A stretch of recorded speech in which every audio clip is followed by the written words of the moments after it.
টি-20 বিশ্বকাপে ভারতের বিপক্ষে ম্যাচ বয়কটের সিদ্ধান্ত নিয়ে নতুন করে গুঞ্জন শুরু হয়েছে আন্তর্জাতিক ক্রিকেট আঙ্গনে। সাম্প্রতিক আলোচনায় জানা যাচ্ছে এই সিদ্ধান্ত পুনর্বিবেচনার পথে হাঁটতে পারে পাকিস্তান ক্রিকেট বোর্ড। শ্রীলঙ্কা ক্রিকেটের অনুরোধে পাকিস্তান সরকারকে বিষয়টি অবহিত করে ভারতের বিপক্ষে ম্যাচে অংশ নেওয়া নিয়ে আলোচনা শুরু করতে পারে পিসিবি। সূচি অনুযায়ী আগামী 15 ফেব্রুয়ারি শ্রীলঙ্কার কলম্বোতে টি-20 বিশ্বকাপে বহুল প্রতীক্ষিত ভারত-পাকিস্তান ম্যাচটি অনুষ্ঠিত হওয়ার কথা রয়েছে। তবে ম্যাচটি না হলে আয়োজক দেশ হিসেবে শ্রীলঙ্কাকে বড় ধরনের আর্থিক ক্ষতির মুখে পড়তে হতে পারে বলে আশঙ্কা প্রকাশ করেছে এসএলসি।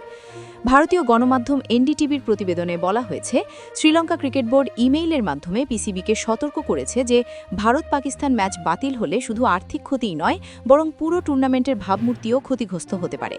এই ম্যাচটি বিশ্বকাপের সবচেয়ে আকর্ষণীয় ও বাণিজ্যিকভাবে গুরুত্বপূর্ণ ইভেন্টগুলোর একটি হওয়ায় বিষয়টিকে অত্যন্ত গুরুত্বের সঙ্গে দেখছে আয়োজকরা।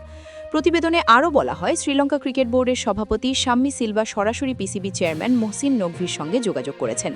এ সময় তিনি আঞ্চলিক ক্রিকেট ও টুর্নামেন্টের স্বার্থে পাকিস্তানের পাশে শ্রীলঙ্কার দাঁড়ানো জরুরি বলেও মত প্রকাশ করেন। পিসিবি সূত্র জানিয়েছে, চেয়ারম্যান মোহসিন নকভি দেশে ফিরে বিষয়টি পাকিস্তানের প্রধানমন্ত্রীর দৃষ্টি আকর্ষণ করবেন এবং সরকারের সঙ্গে আলোচনা করে চূড়ান্ত অবস্থান নির্ধারণ করা হবে। বোর্ডের ভেতরে দ্রুত আলোচনা চলছে এবং আগামী সোমবারের মধ্যেই এ বিষয়ে চূড়ান্ত সিদ্ধান্ত আসতে পারে বলে জানা গেছে। সূত্র আরও জানিয়েছে, শ্রীলঙ্কা ও পাকিস্তানের মধ্যে দীর্ঘদিনের বন্ধুত্বপূর্ণ সম্পর্ক এবং অতীতের সহযোগিতার ইতিহাসের কারণে এসএলসির অনুরোধ উপেক্ষা করা পিসিবির জন্য সহজ নয়। ফলে সব দিক বিবেচনা করেই ভারত-পাকিস্তান ম্যাচে অংশ নেয়ার বিষয়ে সিদ্ধান্ত নিতে চাইছে পাকিস্তান বোর্ড। এই পরিস্থিতিতে ক্রিকেট বিশ্ব তাকিয়ে আছে পিসিবির চূড়ান্ত সিদ্ধান্তের দিকে। ভারত-পাকিস্তান ম্যাচ আদৌ মাঠে গড়ায় নাকি বয়কটের সিদ্ধান্ত বহাল থাকে, সেটি এখন সবচেয়ে বড় প্রশ্ন।